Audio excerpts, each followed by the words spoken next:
Assalamualaikum warahmatullahi wabarakatuh. Selamat datang di channel Muhammad Samsudin.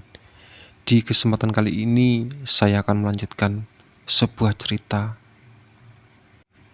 Tumbal Pesugihan Ibu part 16. Sebelum masuk ke ceritanya, jangan lupa subscribe dulu ke channel ini. Selamat mendengarkan. Di atas yang biasa Mas Bahar bawa bekerja. Itu memang sengaja nggak dibawa, ucapku. Adrian hanya mengembuskan nafasnya, lalu mengangguk. Sudah, besok kita langsung pindah. Soalnya ibu memang sudah tidak betah berada di sini. Dan kamu jangan bicara dengan siapapun.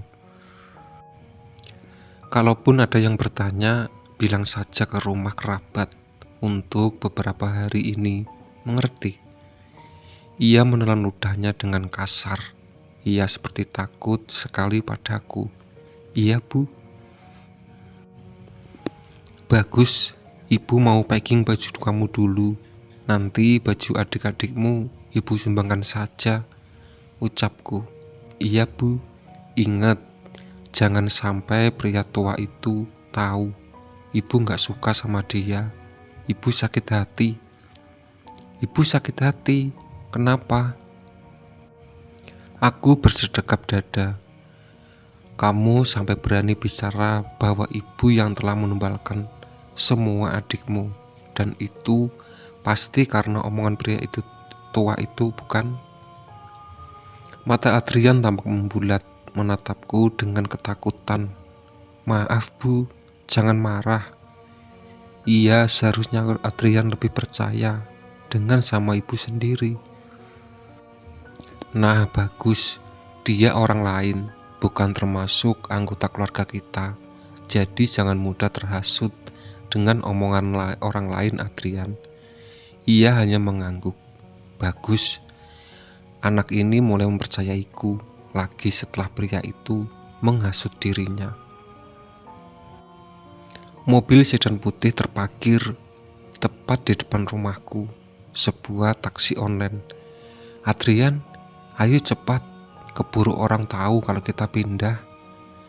Sudah lama sekali aku berniat keluar dari rumah ini, tetapi kendala oleh Mas Bahar serta anakku yang masih hidup. Namun sekarang aku sudah merasa lega karena tak perlu pusing lagi dengan masalah ekonomi. Dan aku bisa hidup dengan aman dan tenang bersama Adrian. Iya, Bu, sebentar. Adrian tampak terburu-buru dengan kemeja biru, lengan pendek yang ia sedang kenakan. Lama banget sih. Tak berlangsung lama akhirnya kami berdua segera menuju lokasi tempat rumah yang akan aku beli. Aku sudah bernegosiasi bersama si pemilik rumah sebelum Zaki meninggal. Sekolah Adrian bagaimana, Bu? Tanya si pria kecilku ini. Nanti ibu sekolah di sana, jangan khawatir, jawabku. 1 jam sudah berlalu. Tempat yang sedang kami tuju memang lumayan lama dan melelahkan. Masih lama, Bu. Adrian sudah lapar, rengek anakku. Kenapa tadi gak makan dulu? Lirihku. Gak sempet, Bu. Ibu minta Adrian untuk buru-buru, ucapku pelan. Ini minum dulu, sebentar lagi juga sampai nanti ibu pesan makanan. Rumah minimalis dengan tema yang cukup unik menurutku. Tembok putih dengan sedikit corak abu-abu membuat mata yang memandang terlihat tak begitu membosankan. Ini rumahnya. Tuh yang punya rumah sudah menyambut. Kami segera turun serta Pak sopir ikut turun tangan membantu menurunkan beberapa barang yang kami bawa. Halo Bu Sania, selamat datang. Akhirnya sekian lama ngigu jadi beli ya, Bu. Seorang wanita parubaya lebih tua dariku menyalamiku dan Adrian. Iya, Bu, udah boleh ditempatin ya? Oh iya, silakan masuk, ucapnya. Kasihan anak saya, Bu, Sudah lapar katanya. Maklum, jaraknya lumayan lama. Mungkin sedikit lelah, ya nak? Aku berpura-pura terlihat lembut pada Adrian. Ia hanya mengangguk. Ya sudah bu, silakan istirahat saja. Uangnya sudah pas atau masih mau ditambahin bu? Bisikku padanya. Ah, itu sudah lebih dari cukup. Terima kasih banyak ya. Aku hanya tersenyum dan mengangguk, lalu segera masuk dan memulai kehidupan baru bersama Adrian. Bu, tapi bapak nanti kalau pulang langsung ke sini kan? Ucap Adrian sedikit lelah. Aku tak segera menimpali pertanyaan itu. Aku pikir akan membuat diriku emosi. Bu, kenapa diam? Aku menghembuskan nafas dengan kasar. Mungkin saja pulang kalau bapakmu masih ingat dengan kita.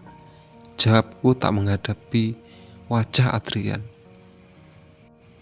Sebenarnya ada rasa kasihan, tetapi nyawaku hampir saja hilang di tangan Mas Bahar tempo dulu. Tapi akhirnya ia juga yang berhasil aku kalahkan. Rapikan semua barangmu Adrian, ibu ingin istirahat sebentar. Oh iya, ibu sudah memesan makanan untukmu. Sebentar lagi juga sampai. Ucapku sembari berlalu meninggalkan Adrian yang tampak kebingungan. Iya bu.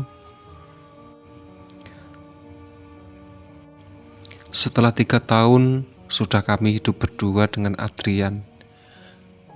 Adrian sudah memasuki sekolah menengah akhir, sekarang sudah kelas 12. Bu, bapak kenapa nggak ada kabar? Sudah 3 tahun berlalu loh. Aku yang tengah sibuk minum teh menatap kening anakku itu. Kan ibu sudah bilang, bapak sudah tidak peduli lagi. Ia tampak murung, namun ada gelagat aneh di diri Adrian. Kamu jangan pergi jauh-jauh Adrian, ucapku padanya. Kenapa bu? Aku di sini. Adrian memang anak yang baik, walaupun aku sudah sangat keji. Bulan depan aku harus berkuliah bu. Mungkin akan sedikit sibuk dan ibu akan sendirian di rumah, ucap Adrian padaku. Entah mengapa hatiku sangat sakit, mengingat dahulu aku mempunyai banyak anak. Dan sekarang hanya tersisa satu saja. Rasanya aku benar-benar butuh mereka di sini. Perut ibu sekarang sering sakitan Adrian. Entah mengapa ibu takut sekali kalau tiba-tiba ibu tumbang dan tidak ada orang di sini. Ucapku merintih. Memang benar, sudah setahun ini aku mulai merasakan beberapa gejala sakit. Tidak tahu apa sebab dari itu. Terlebih sekarang aku sangat tidak suka makan. Ibu juga tidak nafsu makan Adrian. Alis Adrian mengenyit, mulutnya bergetar. Aku tak tahu apa yang tengah ia pikirkan. Ibu cuma butuh istirahat, tapi ibu harus makan yang banyak ya, ucap Adrian padaku. Namun ini benar-benar ada hal lain di diriku, seperti ada bisikan seolah-olah kejadian yang aku lalui tempo hari akan membuat karma bagiku. Aku tidak ingin mengingatnya. Aku berusaha berpikir positif, tetapi hartaku semakin habis. Sedikit demi sedikit perhiasan milikku sudah aku jual untuk kebutuhan sehari-hari. Rasanya uang sebanyak itu tiba-tiba lenyap tanpa jejak. Aku sedikit stres seperti halnya di saat bersama Mas Bahar dahulu, tentang ekonomi yang sangat sulit. Ibu sudah tidak punya uang lagi Adrian. Uang ibu sudah habis, ucapku lirih. Nanti Adrian bekerja bu, ibu jangan khawatir. Akhir-akhir ini badanku terasa sangat berat. Kepalaku terasa pusing, sering mendengar teriakan ibu dari beberapa anak kecil. Tetapi ketika aku mencarinya, suara itu lenyap. Aku benar-benar membutuhkan sosok semua anakku yang sudah tiada, yang aku tumbalkan hanya untuk harta. Rasanya menyesal sekali. Apalagi sampai sekarang Bu Puji tak ada kabar. Dia hilang tanpa jejak.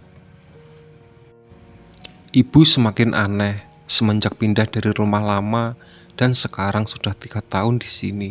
Gelagat ibu tampak seperti orang linglung. Sesekali aku bertanya, namun ia tampak bersedih hingga sekali melamun. Bibirnya pucat basi karena ibu tak pernah ingin makan dengan alasan masih merasa kenyang. Ya Allah, apa yang harus aku lakukan? Ibu punya penyakit apa selama ini? Gumamku sembari menatap ibu yang tengah duduk santai menghadap sebuah taman kecil. Aku mengembuskan nafas dengan pelan. Usiaku sekarang menginjak 18 tahun. Bulan depan aku memasuki dunia perkuliahan. Beruntung aku masuk jalur beasiswa, jadi aku tak perlu merepotkan ibu. Bu, aku menyapa ibu yang masih melamun menatap di rumputan hijau di hadapannya. Iya Adrian, jawabnya lirih. Sudah setahun terakhir sikap ibu berubah menjadi lembut. Ia tak kasar lagi terhadapku. Bapak juga tak ada kabar sama sekali. Ayo makan, hari ini ibu belum makan apa-apa, ajakku pelan. Ia hanya menggeleng. Ibu tidak ingin makan, sekarang ibu kesepian Adrian. Kan Adrian di sini Bu, ibu nggak kesepian. Raut wajah ibu berubah menjadi sangat sedih. Bola matanya membendung air mata yang akan terjatuh. Ibu rindu adik-adikmu Adrian. Ibu ingin mereka di sini, ucapnya dengan menitihkan air mata perlahan. Aku tahu ini memang ulah ibumu sendiri yang tega menumbalkan mereka hanya demi harta semata. Namun di sisi lain, aku tak ingin menyalahkan sepenuhnya kepada ibu. Mereka sudah tenang di sana, timpalku lirih. Namun ibu tampak semakin murung. Perekonomian kami sudah sulit dan harus pergi bekerja untuk memenuhi kebutuhan ibu dan juga diriku. Hari ini tepat hari pertama masuk perkuliahanku. Aku terpaksa meninggalkan ibu sendiri di rumah. Ada perasaan cemas karena setelah ibu sering melamun, sekarang ia sering mencelakai dirinya sendiri. Aku berniat untuk pulang lebih cepat hari ini juga. Ketika sampai di rumah, sepi menyapaku. Bu, Adrian sudah pulang. Ibu di mana? Aku segera melepas tas yang berada di punggungku dan segera mengecek di dalam kamarnya. Namun nihil, ibu tak ada di sana. Ibu di mana? Gumamku. Aku kembali berlari ke arah taman kecil yang biasa ibu bersantai di sana. Terlihat ibu sedang duduk menyila seperti memohon sesuatu. Tolong kembalikan anak-anakku, aku ingin mereka. Itulah yang ia ucapkan, tapi entah ia meminta kepada siapa. Pelan-pelan aku mendekati lebih dekat agar lebih jelas apa yang ibu sedang ucapkan. Tolong, hartaku sudah habis sekarang, jadi tolong kembalikan semua anakku. Lagi-lagi ia memohon agar adik-adikku kembali padanya. Bu, ia menoleh dengan tatapan mendelik kepadaku. Tak tahu mengapa, ia menjerit saat melihatku. Kedua pundakku terasa sakit, seperti sedang menahan beban. Tak tahu pasti apa yang sedang terjadi di diriku. Ibu tampak ketakutan dengan kedua tangan yang menutup penuh wajahnya. Lepaskan Adrian, dia bukan mangsamu. Ibu berkata entah kepada siapa, padahal hanyalah aku yang ada di sini. Ibu bicara dengan siapa? Aku mencoba menahan beban yang ada di pundakku. Sakit sekali. Aku mencoba membaca doa agar rasa sakit memudar dan menghilang. Doa apapun aku baca agar lebih mereda. Tak berlangsung lama, rasa berat dan sakit di atas pundakku mulai memudar dan mulai hilang. Namun keringat dingin dengan degup jantung tak beraturan masih menyertai diriku. Ibu masih tampak ketakutan dengan raut wajah yang semakin hari semakin lesu. "Ibu kenapa? Ibu gak apa-apa?" Aku bertanya dengan memegang kedua pundaknya. Ia hanya menggeleng lalu memelukku. "Maafkan ibu nak," bisiknya padaku. Jantungku masih berdegup sangat kencang, masih terasa sangat pegal di kedua pundakku. "Ibu mau jujur sama kamu, tapi tolong berjanjilah pada ibu. Jangan tinggalkan ibu sendirian," ucapnya lirih dengan bibir pucat basi. "Iya bu, katakanlah." Ia mengembus nafas pelan. "Ibu yang menjadi dalang kematian adik-adikmu, Adrian. Ibu minta maaf. Apa yang dikatakan Pak Haji Rosadi memang benar waktu tempo beberapa tahun yang lalu, dan aku memang mempercayainya. Tapi mendengar pengakuan langsung dari ibu, rasanya berbeda. Aku merasa lebih kecewa." Aku melepas dekapannya dan mulai menatap wajah ibu dengan tajam. Rasanya ingin sekali meninggalkan dia sendirian di rumah ini. Jadi semuanya, iya, ini semua salah ibu. Ibu tega merenggut semua nyawa adikmu dengan cara keji. Kamu masih ingat, Asih? Aku mengangguk dan degup jantung yang tak karuan. Ya, Asih jadi tumbal pertama. Jasad Asih sengaja ibu buang di sungai atas dasar perintah Bu Puji, ungkapnya lagi. Ia menunduk merasa bersalah dan malu di hadapanku. Ibu Puji yang mengajak hal ini kepada ibu, ucapnya. Air matanya tak bisa dibendung lagi. Ia menangis terseduh-seduh. "Lalu bapak di mana, Bu? Kenapa bapak tidak ada kabar sama sekali sampai sekarang?" tanyaku dengan tatapan tajam padanya. Namun bukannya menjawab, ibu tiba-tiba tertawa aneh. "Bahar? Kamu tanya tentang Bahar?" Aku menautkan kedua alisku sementara dahiku kukenyitkan. Aku merasa ada yang tidak beres dengan ibu. Bukankah tadi ia terus sedih atas semua perbuatan kejinya? Mengapa yang berbeda setelah aku bertanya tentang perihal bapak? "Bapak sebenarnya kemana? Sebentar, aku akan mencari nomor Pak Haji Rosadi. Sudah lama aku tak berkomunikasi dengannya." Batinku sembari meninggalkan ibu yang tengah tertawa sendiri. Aku tak memiliki kontak siapapun di sini. Apa aku pergi pulang ke rumah lama untuk mencari Pak Haji? Tapi bagaimana dengan ibu yang sendirian? Aku akan tetap pergi. Ini untuk kebaikan ibu juga.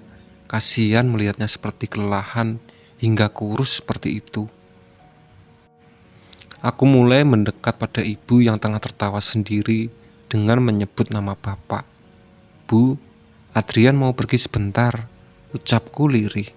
Ia seketika menengok ke arahku dengan tatapan tajam. Kali ini ia bertingkah sangat aneh.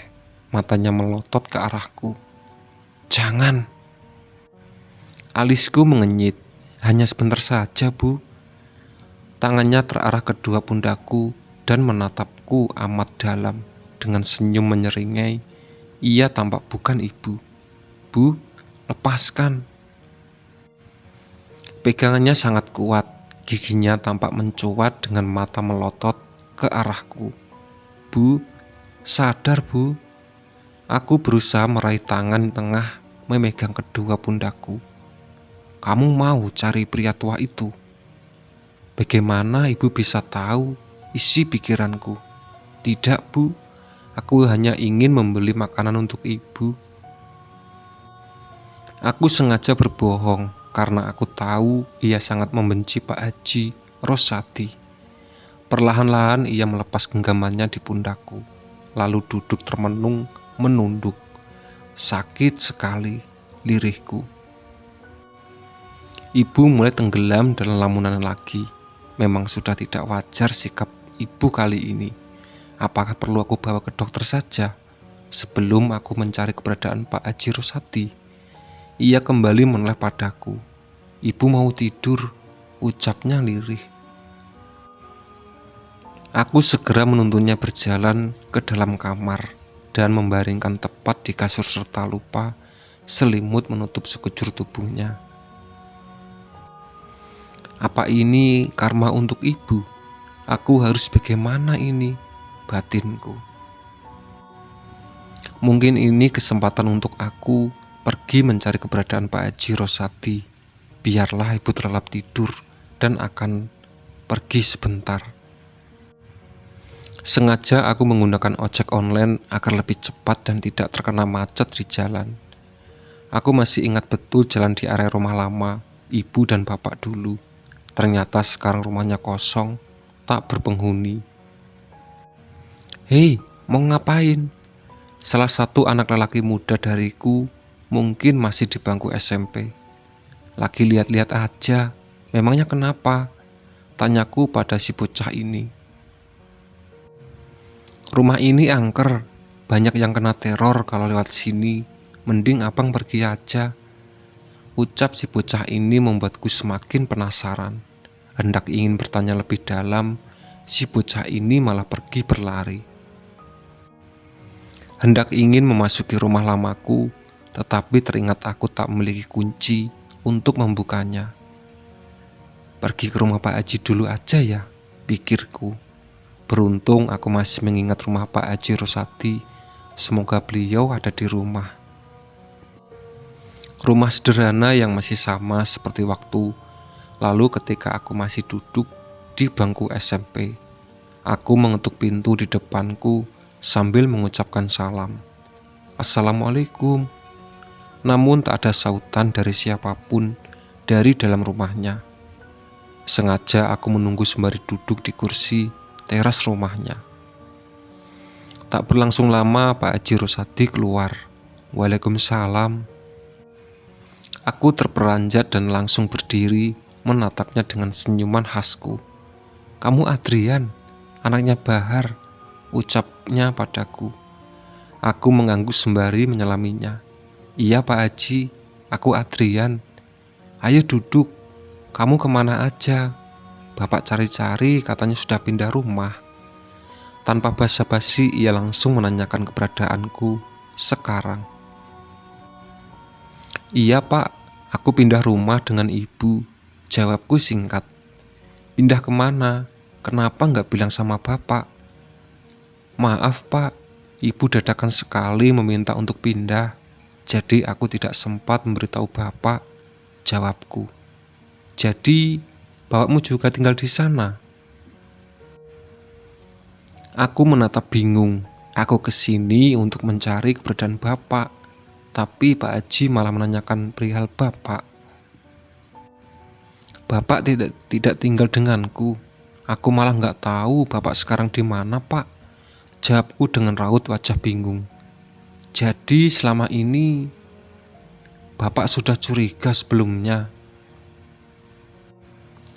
Aku tahu apa yang ia katakan, curiga dalam perihal apa. Apa Pak Haji Rosadi tahu tentang keberadaan bapak?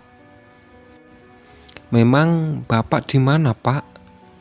Kata ibu, bapak pergi merantau lagi. Ia menggeleng dengan mengembuskan nafas beratnya.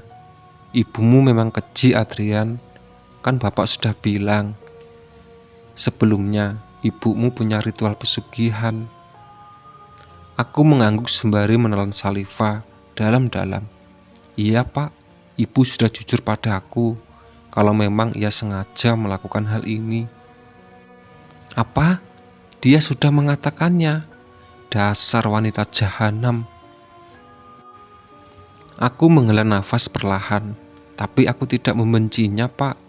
Dia masih tetap ibuku, walau yang melahirkanku.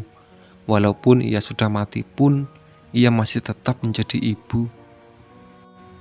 Ia memegang kedua keningnya. Iya, kamu benar, Adrian. Kamu memang anak yang baik. Jangan sekali-sekali menyakiti hati ibumu, walaupun ibumu bukanlah orang baik. Jadi, aku ingin ketemu Bapak, Pak. Pak Haji, tolong Adrian, Pak. Aku memohon kepada Pak Haji. Aku tahu ia tahu keberadaan Bapak sekarang. Bapak tidak begitu tahu Adrian, tapi terawangan Bapak, sepertinya Bapakmu masih berada di sekitar rumah lamamu. Dahiku mengenyit. Rumah lama? Ada apa di rumah lamaku? Tetapi mungkin ini menjadi petanda bahwa Bapak akan segera ditemukan. Ibumu bilang Bahar pergi merantau. Pak Haji berjalan tepat di samping kananku dengan hentakan kaki yang pelan. Iya, ibu juga bilang seperti itu ke aku. Tapi sudah 3 tahun lebih Bapak tidak memberi kabar ataupun uang timpalku. Sejak kematian adikku yang kecil itu, aku mengangguk mengiyakan. Sepertinya Pak Haji ada rasa curiga. Semoga saja kebohongan yang ditutupi ibu segera terbongkar. 20 menit berlalu karena kami harus berjalan kaki menuju rumah lamaku yang sudah tak terawat. Masuk, Pak? Tanyaku pada Pak Haji. Iya, masuk saja. Baca doa dahulu, sautnya. Tak lupa aku terus membaca doa-doa yang ku bisa. Bau tak sedap serta rerumputan menjulang tinggi membuatku kesulitan untuk berjalan. Kondisi rumah masih sama, hanya saja mulai keropos dimakan rayap, serta alas yang mulai rusak. Bapak di sini, Pak? Pak Haji masuk ke dalam sebuah kamar kecil yang tak lain adalah kamar ibu dan bapak dulu. Entah apa yang dicari Pak Haji saat ini, ia sedang mencari sumber yang bisa menemukan Bapak. Gimana, Pak? Namun ia tak menyaut apapun. Ia terus fokus pada pencariannya. Aku yang tampak bingung menoleh ke sebelah kanan. Terdapat lemari bekas ibu dan bapak. Aku mencoba membukanya, namun terkunci. Ada apa, Adrian? Pak Haji menyaut. Aku ingin buka lemari ini, Pak, tapi sangat susah. Aku terus membukanya, namun hasilnya nihil. Sini, biar Bapak yang dobrak. Aku mulai minggir dan membiarkan Pak Haji mendobraknya. Pintu lemari terbuka. Waduh, bau sekali bajunya, ucap Pak Haji. Namun aku menemukan keanehan di balik tumpukan baju-baju milik ibu. Pak, ini apa? Remukan tulang berwarna putih terselip di antara baju-baju milik ibu. Tulang apa ini? Pak Haji memalingkan tanganku yang hendak menyentuh benda ini. Jangan kamu pegang, ini bukan tulang hewan, ucap Pak Haji yang membuatku semakin bingung. Lalu ia merobek salah satu kain berwarna putih dan segera mengambil benda kuduga sebagai tulang. Mataku terbelalak melihatnya. Ternyata tulang tengkorak manusia utuh. Pak Haji, ini apa, Pak? Maksud Bapak? Jangan bicara dulu, biar Bapak yang merapikan ini. Degup jantungku tak karuan sekali. Pak Haji membongkar kembali satu sisi dari lemari ini, yaitu gantungan baju. Ia membuang semua baju yang ada di dalamnya. Innalillahi wa inna ilaihi raji'un. Sontak aku kembali terkejut. Ada apa lagi, Pak? Ini bapakmu, Adrian. Tulang belulang serta baju hitam milik bapak yang masih utuh membalut tubuhnya. Bapak, kamu diam saja, biar bapak yang bersihkan ini. Aku menangis histeris tak tertolong. Pak, ini bapak. Pak Haji pasti berbohong, kan? Ia menoleh menatapku dengan alis yang menurun. Pak, Aku tak percaya ini Bapak. Aku menyelidiki dengan melapor ke polisi, Pak. Ucapku dengan nada cukup keras. Itu bagus, laporkan saja, biar semua terungkap dengan jelas. Timpal Pak Haji padaku. Akan kuurus hari ini juga, Pak, ucapku. Baiklah Adrian, Bapak akan mengurus jenazah bapakmu ini. Tak menunggu waktu lama, aku berlari dan segera menuju kantor polisi untuk menangani hal ini lebih lanjut. Hari sudah mulai petang, pihak polisi yang aku sambangi sudah mulai berdatangan. Tulang belulang yang sudah kuserakan ini sudah dirapikan oleh Pak Haji, serta tak lupa pakaian bapak yang dikenakan dulu. Kami akan menangani secara mungkin, Pak. Kami akan membahas semuanya untuk memeriksa lebih rinci, ucap salah satu pihak polisi ini. Pak, saya perlu ikut, tanyaku padanya. Tapi aku baru mengingat ibu sendirian di rumah dan aku menguncinya di dalam kamar. Seharian ibu di dalam sana. Ini gawat Pak Haji. Aku harus segera pulang sekarang. Ibu sendirian dan aku menguncinya di dalam kamar, ucapku. Pulanglah, biar bapak yang ikut polisi. Besok kamu kembali lagi ke rumah bapak. Aku mengangguk mengerti. Pak, tolong, sekali harus diwakilkan Pak Haji Rusadi. Besok saya datang lagi, ucapku. Hari sudah malam saat aku kembali ke rumah. Astaga Bu, aku meninggalnya di dalam kamar. Dengan buru-buru, aku membukakan pintu ini. Terdengar suara teriakan dari kamar. Ini yang ingin memaksa keluar. Aku dengan tergesa-gesa membuka pintu kamar ibu. Bu, ibu. Ibu terlihat sedang merangkak sembari berteriak memanggil namaku. Dari mana kamu? Bentaknya padaku. Maaf Bu, ada urusan sebentar, ucapku pelan. Urusan apa? Tak perlu mengunci ibu seperti ini, timpalnya. Aku hanya menunduk. Tak berlangsung lama ia menarik rambutku dan memukuliku dengan tangan kosongnya. Bu, jangan Bu, dasar anak kurang ajar. Ibu memang sudah sedikit gila. Kemungkinan hal buruk ini akan bertambah buruk dan merosak otak ibu.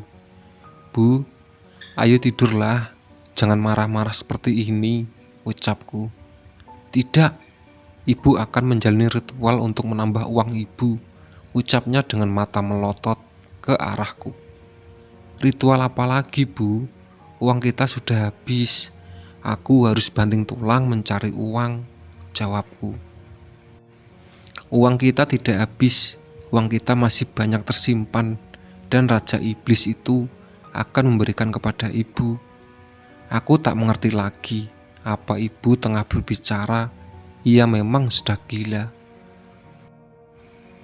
Itulah sahabat cerita dari Tumbal Pesugihan Ibu. Ditunggu part selanjutnya. Oke.